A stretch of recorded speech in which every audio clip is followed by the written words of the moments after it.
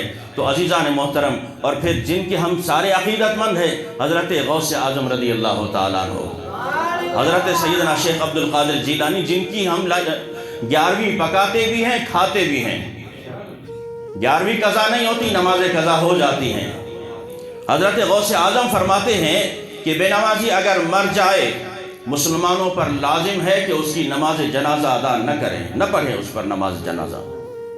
اگر وہ مر جائے بے نمازی، اس کی مسلمانوں پر لازم ہے کہ نماز جنازہ نہ پڑھے۔ اور حضرت شیخ عبد القادر جیلانی رحمۃ اللہ علیہ فرماتے ہیں اسے مسلمانوں کے قبرستان میں بھی دفن نہ کیا جائے، اسے مسلمانوں کے قبرستان میں بھی دفن نہ کیا جائے۔